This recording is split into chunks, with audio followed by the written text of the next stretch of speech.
প্রথম প্রশ্ন, 2 নম্বর প্রশ্ন, 3 নম্বর প্রশ্ন, 4 নম্বর প্রশ্ন, পঞ্চম প্রশ্ন, আরও কিছু প্রশ্ন রয়ে যাচ্ছে।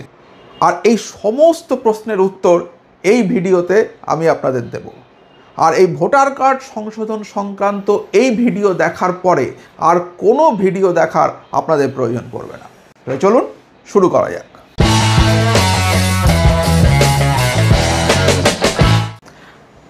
ভোটার কার্ড ভেরিফিকেশান, আপনারা সবাই এর মধ্যে জেনে গিয়েছেন যে আগস্ট মাস থেকে ভোটার কার্ডের ভেরিফিকেশন শুরু হতে চলেছে পশ্চিমবঙ্গে।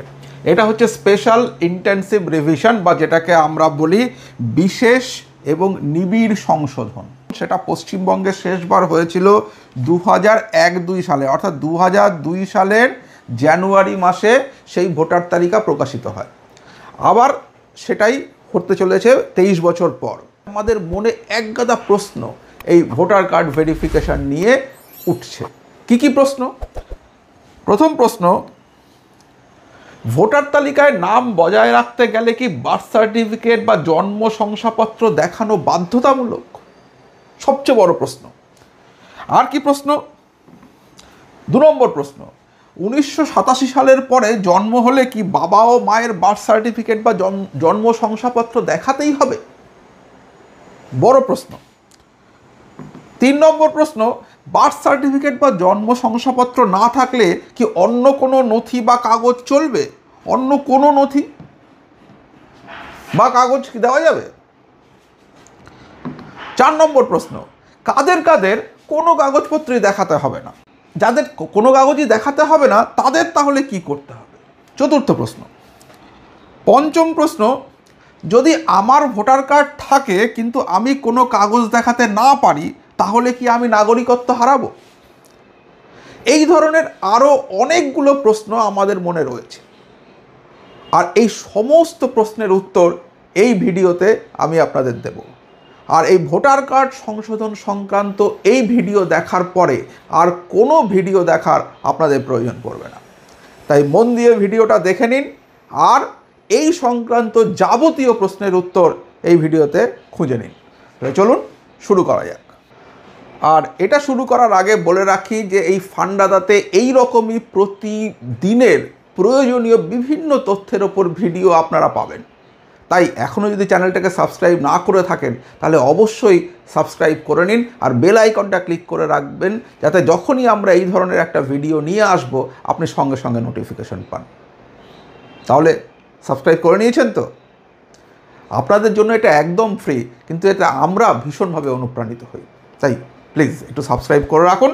আর এটা আপনাদের কিন্তু প্রত্যেক সময়ে আপনাদের গুরুত্বপূর্ণ বিভিন্ন জিনিস আমরা এই চ্যানেলের মাধ্যমে আপনাদের কাছে নিয়ে আসি।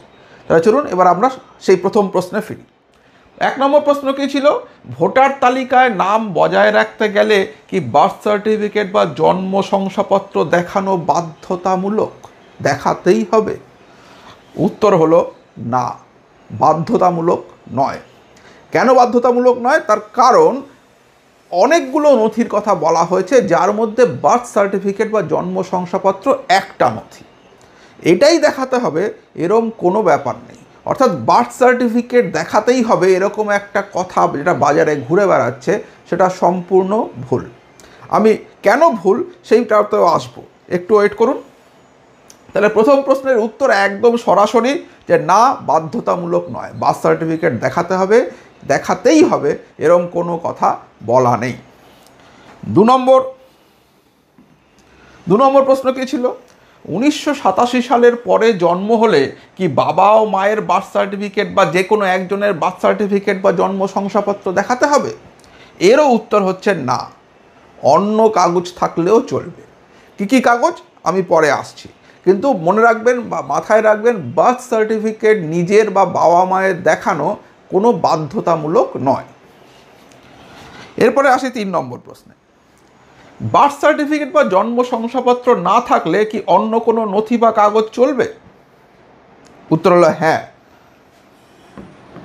এই কি কি কাগজ হলেও চলবে সেই কাগজের লিস্টটা আমি আপনাদের একটু পরেই দেখিয়ে দিচ্ছি, যেগুলো ইলেকশন কমিশন বলে দিয়েছে।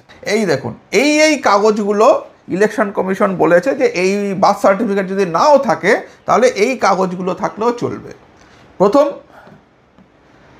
কোনো রকম আইডেন্টিটি কার্ড বা pension payment order issued by regular employee বা pensioner of any central government, state government বা পিএসইউ, পাবলিক সেক্টর এন্টারপ্রাইজ। এটা যদি আপনার, অর্থাৎ আপনি যদি কোনোভাবে পেনশন হোল্ডার হন কোনো সরকারি কাজের, তাহলে পরে কিন্তু সেই কাগজ দেখালেও চলবে। 2 নম্বর কি, any identity card certificate document issued in India by government, local authorities, bank, post office, LIC, PSU ইত্যাদি। অর্থাৎ আপনার যদি কোনো ব্যাংক, পোস্ট অফিস বা লোকাল অথরিটি বা সরকারি অন্য কোনো জায়গার থেকে বা LICর কোনো কাগজ থাকে যেখানে আপনার আইডেন্টিটি কার্ড বা সার্টিফিকেট বা ডকুমেন্ট রয়েছে, তাহলেও চলবে। 3, যেটা birth certificate issued by the competent authority, যেটা আমরা এর আগেই বলেছি জন্ম শংসাপত্র, সেটা তো হলে আছে, থাকলে চলবে, না থাকলেও অসুবিধা নেই, এগুলো দিলেও চলবে। 4, পাসপোর্ট, যদি আপনার পাসপোর্ট থাকে তাহলে সেটা দেখালেও হবে। 5 নম্বর, ম্যাট্রিকুলেশন বা এডুকেশনাল সার্টিফিকেট, যদি মাধ্যমিক পরীক্ষা দিয়ে থাকেন তাহলে মাধ্যমিক পরীক্ষার সার্টিফিকেট বা মাধ্যমিক পরীক্ষার অ্যাডমিট কার্ডে যে ডেটা বা অ্যাডমিট কার্ড সেটা দেখালেও চলবে, কোনো অসুবিধা নেই। 6 নম্বর, permanent residence certificate issued by competent state authority, যদি রাজ্য সরকারের তরফ থেকে আপনাদের রেসিডেন্স সার্টিফিকেট থাকে তাহলে পরেও পার্মানেন্ট রেসিডেন্ট হিসেবে আপনাদের যে সার্টিফিকেট থাকে তাহলে সেটা দেখালেও চলবে। 7, ফরেস্ট রাইট সার্টিফিকেট, আপনি যদি বনাঞ্চলের কাছাকাছি বসবাস করেন তাহলে বন অধিকার যে সার্টিফিকেট, সেই সার্টিফিকেটটা যদি আপনি শো করতে পারেন তাহলেও চলবে। 8, যদি আপনার কাছে ওবিসি, এসসি বা এসটি সার্টিফিকেট থাকে তাহলে সেটা দেখালেও চলবে। অর্থাৎ বার্থ সার্টিফিকেট দেখাতে হবে, এইটাও কিন্তু বেসিক্যালি একটা গুজব, এরকম কোনো কথা এখানে বলা নেই। 9 নম্বর, ন্যাশনাল রেজিস্টার অফ সিটিজেন, অর্থাৎ এনআরসি যদি আপনার রাজ্যে হয়ে থাকে, এটা তো শুধুমাত্র পশ্চিমবঙ্গের কথা ভেবে করা হয়নি, গোটা ভারতবর্ষের কথা ভেবে করা হয়েছে। যদি কোনো জায়গায় এনআরসি হয়ে থাকে এবং সেই এনআরসিতে আপনার নাম উঠে থাকে তাহলে সেইটা দেখালেও চলবে। আর কি, ফ্যামিলি রেজিস্ট্রেশন বা যেটা স্টেট বা লোকাল অথরিটি যদি ফ্যামিলি রেজিস্টার বা পারিবারিক নিবন্ধন সার্টিফিকেট কোনো থাকে তাহলে সেটা দেখালেও হবে। আর 11 নম্বর, any land house allotment certificate by government, যদি সরকারের তরফ থেকে আপনাকে কোনো ল্যান্ড বা জমি বা বাড়ি অ্যালট করা হয়ে থাকে তাহলে সেই সার্টিফিকেটটা দেখালেও চলবে। এই সার্টিফিকেটগুলো কেন দেখালে চলবে? কারণ এই সার্টিফিকেটগুলো পেতে হলে আপনাকে কিছু নির্দিষ্ট তথ্যের ভিত্তিতে এই সার্টিফিকেটগুলো ইস্যু করা হয়ে থাকে। সুতরাং অতএব সেই প্রসেসটা যে ফলো হয়েছে এটা ইলেকশন কমিশন বুঝতে পারবেন এবং সেইভাবে ওনারা আপনার ওই সার্টিফিকেটগুলোকে মান্যতা দেবেন। সুতরাং বার্থ সার্টিফিকেট কম্পালসারি নয়। এবারে আসি এর পরের প্রসঙ্গে, যেটা 4 নম্বর প্রশ্ন ছিল, কাদের কাদের কোনো কাগজপত্র দেখানোর দরকার পড়বে না? এটা খুব জরুরি প্রশ্ন। মনে রাখতে হবে যে এই যে স্পেশাল ইন্টেন্সিভ রিভিশন বা যেটাকে আমরা বলছি বিশেষ নিবিড় সংশোধন ভোটার তালিকায়, এইটা শেষবার পশ্চিমবঙ্গে হয়েছিল 2002 সালে। 2002 সালে জানুয়ারি মাসে, অ্যাকচুয়ালি 2001 সাল থেকে শুরু হয়েছিল, 2002 সালে জানুয়ারি মাসে এই তালিকা প্রকাশ করা হয়। এখন এই 2002 সালের, যেটা বিহারের ক্ষেত্রে 2003, পশ্চিমবঙ্গের ক্ষেত্রে 2002 সালে যদি ওই ভোটার তালিকায় আপনার নাম থেকে থাকে তাহলে ইলেকশন কমিশন প্রথমে বলেছিল সবাইকেই দেখাতে হবে। এখন নতুন আপডেটেড নোটিশ বলছে যে আগের যে বিশেষ নিবিড় সংশোধনের ভোটার তালিকা হয়েছিল সেই তালিকায় যদি আপনার নাম থেকে থাকে তাহলে পরে আপনার কোনো কাগজপত্র আর দেখাতে হবে না। অর্থাৎ ভিত্তিবর্ষ বা বেস পিরিয়ড ধরা হবে এর আগের যে স্পেশাল ইন্টেন্সিভ রিভিশনের পরে যে ইলেকট্রাল রোলটা পাবলিশ করা হয়েছিল সেই ইলেকট্রাল রোলটাকে। অর্থাৎ 2002 সালে, ভালো করে ওয়েস্ট বেঙ্গলের ক্ষেত্রে এটা হচ্ছে 2002, এটা কোনো জায়গায় আপনাকে কেউ বলছে না, সবাই বিহার বিহার করছে। পশ্চিমবঙ্গের ক্ষেত্রে কিন্তু এটা 2002। এই 2002 সালে যদি যে ইলেকটোরাল রোল পাবলিশ করা হয়েছিল, সেই ইলেকটোরাল রোলে যদি আপনার নাম থেকে থাকে, তাহলে আপনাকে কোনো কাগজপত্র দেখাতে হবে না, দেখানোর দরকার পড়বে না। এটা খুব ইম্পর্ট্যান্ট। তাদের কি করতে হবে? তাদের শুধু যে ফর্মটা দেওয়া হবে সেই ফর্মটা ফিল আপ করে দিতে হবে। ফর্মের কথা হিসেবে আমি পরে আসছি। এই ফর্ম কিন্তু আপনাদের যে বুথ লেভেল অফিসার রয়েছেন, অর্থাৎ বিএলও রয়েছেন, তারা আপনাদের কাছে এই ফর্ম নিয়ে যাবে। প্রত্যেক ভোটারের কাছে এই ফর্ম যাবে বাড়িতে, এবং তারা এই ফর্ম ফিল আপ করে দিলেই হবে, তাদেরকে কোনো কাগজপত্র দেখাতে হবে না। ফর্মে কি আছে সেটা আমি আসছি। তার আগে 5 নম্বর প্রশ্নটা দেখে নিই। যদি আমার ভোটার কার্ড থাকে কিন্তু আমি কোনো কাগজ দেখাতে না পারি, তাহলে কি আমি নাগরিকত্ব হারাবো? উত্তর হচ্ছে হ্যাঁ, সেই সম্ভাবনা আছে।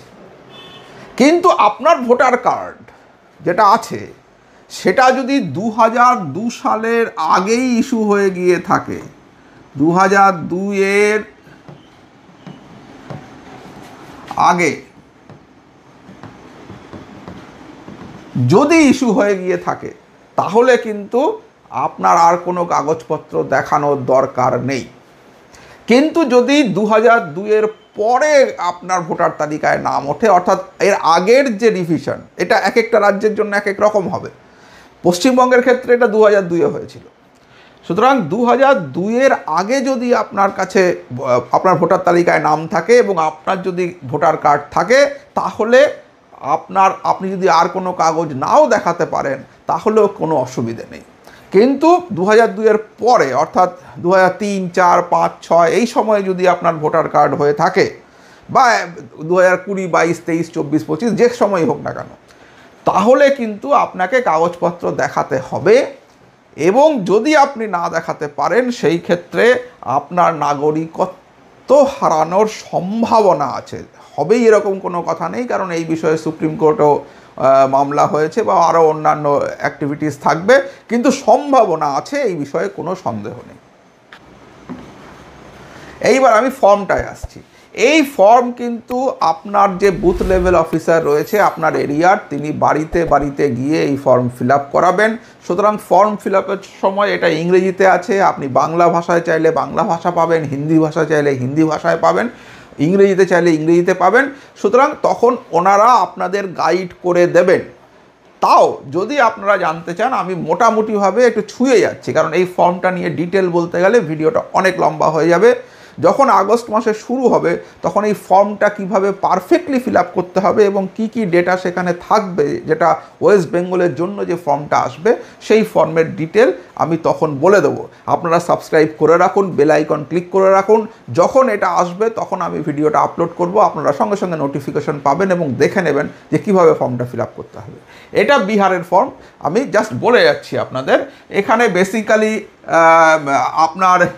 আপনার নাম দিতে হবে, আপনার এপিক নাম্বার দিতে হবে, আপনার অ্যাড্রেস দিতে হবে, পার্ট নাম্বার আর নাম দিতে হবে, স্টেট দিতে হবে, তারপরে হচ্ছে আপনি কোন জায়গায় ভোট দেন সেটা জানাতে হবে, আপনার ফটো এখানে লাগাতে হবে, আপনার ডেট অফ বার্থ এখানে দিতে হবে, এখানে আধার নাম্বার দিতে হবে, এখানে মোবাইল নাম্বার দিতে হবে, এখানে ফাদার্স নেম বা বাবার নাম দিতে হবে, এখানে এপিকের নাম্বার দিতে হবে, মায়ের নাম দিতে হবে, মাদার্স নেম, তার এপিক নাম্বার দিতে হবে। অর্থাৎ আপনার এপিক নাম্বার হচ্ছে এখানে, বাবার হচ্ছে এখানে, মায়ের হচ্ছে এখানে। যদি আপনার স্ত্রী বা স্বামী, তার নাম এখানে দিতে হবে, তার এপিক নম্বর এখানে দিতে হবে। এবং এর পরে একটা ডিক্লারেশন আছে। সেই ডিক্লারেশনে কি বলছে? আই হেয়ার বাই ডিক্লেয়ার, যে আমি আমার জ্ঞানতেও আমি সঠিক তথ্য আপনাদের দিচ্ছি। কি তথ্য? এর মধ্যে 3টে ভাগ আছে, যে আপনি 18 সালের, আপনার বয়স 18 বছর হয়ে গেছে এবং আপনি একজন ইন্ডিয়ান সিটিজেন, এবং আপনার জন্ম কবে হয়েছিল সেই সংক্রান্ত একটা তথ্য দিতে হবে। যে প্রথমটা হচ্ছে I was born in India before 1/7/1987। এই ডেটটা যেটা আছে, এই ডেটটাও কিন্তু চেঞ্জ হতে পারে। ওয়েস্ট বেঙ্গলের ক্ষেত্রে এক বছর এদিক ওদিক হয়ে যেতে পারে, কারণ বিহারের ক্ষেত্রে এটা 2003 সাল পশ্চিমবঙ্গের ক্ষেত্রে কিন্তু এটা 2002 সাল। সুতরাং সেই অনুযায়ী এইটা চেঞ্জ হতে পারে। যখন এই ফর্মটা আসবে তখন আমি আপনাদেরকে সেই বিষয়ে জানিয়ে দেবো। আপাতত আমি বিহারের ফর্ম অনুযায়ী ধরছি যে 1/7/1987 আগে আমি জন্মেছিলাম, এইটা একটা অপশন। আরেকটা অপশন হচ্ছে আমি 1/7/1987 থেকে 12/2/2004 মধ্যে জন্মেছিলাম, 2/12/2004 মধ্যে জন্মেছিলাম। আর 3 নম্বর হচ্ছে যে আমি ওই 2/12/2004 পরে জন্মেছিলাম। এই 3টে অপশনের মধ্যে যেটা আপনার জন্য সঠিক সেটা আপনাকে টিক করতে হবে। যদি আপনি ইন্ডিয়ার বাইরে জন্মে থাকেন তাহলে পরে তার প্রুফ দিতে হবে এবং আপনাকে এটা ডিক্লিয়ার করতে হবে যে I have not acquired the citizenship of any other country, আপনি অন্য কোনো দেশের সিটিজেন বা নাগরিক নন। এই সমস্ত ডিক্লারেশন দিয়ে আপনাকে ডেট প্লেস দিয়ে আপনাকে এখানে সাইন করে এই ফর্মটা জমা দিতে হবে। আর এই ফর্মের নিচে যেটা আমি বলে দিয়েছিলাম আগে সেই যে 11টা কাগজের কথা আছে, সেই 11টা কাগজের যে কোনো একটা কিছু জমা দিলেই হবে। আচ্ছা, এখানে একটা কথা যেটা এর আগের স্লাইডে ছিল যে বাবা মার ক্ষেত্রে কি লাগবে। ব্যাপার হচ্ছে যে বাবা মার যদি 2002 বা 3 যেটা আসবে সেই 2002 ইলেকটোরাল রোলে যদি আপনার বাবা মার নাম থেকে থাকে তাহলে কিন্তু সেই ইলেকটোরাল রোলের আপনার বাবা মার নামটাই প্রমাণ হিসেবে গ্রাহ্য হবে। সেক্ষেত্রে বাবা বা মায়ের কোনো বার্থ সার্টিফিকেট বা অন্যান্য কাগজপত্রের প্রয়োজন পড়বে না। একইভাবে আপনার যদি 2002 নাম থেকে থাকে আপনারা কোনো কাগজপত্রের দরকার পড়বে না, কিন্তু যদি সেখানে না থেকে থাকে তাহলে এই কাগজগুলো লাগবে, যেটা আমি এর আগের স্লাইডেই বলে দিয়েছি। তাহলে মোটামুটিভাবে এই হলো ব্যাপার। আর এরপর আরও কিছু প্রশ্ন রয়ে যাচ্ছে, সেগুলো হচ্ছে আমি এখানে নোট ডাউন করেছি। আমি বলেছিলাম যে আরও কিছু প্রশ্নের উত্তর এই ভিডিওতে আমি দেব। এবার এখানে এই 5টা প্রশ্ন, আরও অনেক প্রশ্ন আছে সেই প্রশ্নগুলো, এবং এখানে এই 5টা প্রশ্ন: আধার কার্ড দেখালে কি হবে না? প্যান কার্ড কি বৈধ নথি বলে গণ্য হবে? বার্থ সার্টিফিকেট এখন বানানো যাবে? বাবা মা মারা গেলে কি করব? আর নাম কাটা গেলে কি করতে হবে?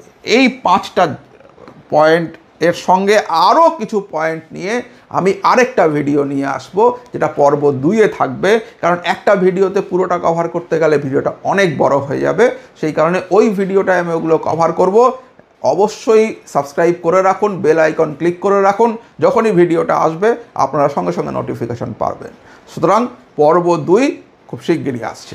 আর আপনারা জানেনই যে ফান্ডাদাতে আমরা আপনাদের দৈনন্দিন জীবনের বিভিন্ন প্রয়োজনীয় তথ্য নিয়ে আমরা ভিডিও নিয়ে আসি। সুতরাং এই চ্যানেলকে সাবস্ক্রাইব করে রাখলে এটা কিন্তু আপনার দৈনন্দিন জীবনে অনেক সুবিধে করে দেবে। তাহলে আজকের মতো এখানেই শেষ করছি। সবাই ভালো থাকবেন, সুস্থ থাকবেন আর আমাদের সঙ্গে থাকবেন। Thank you.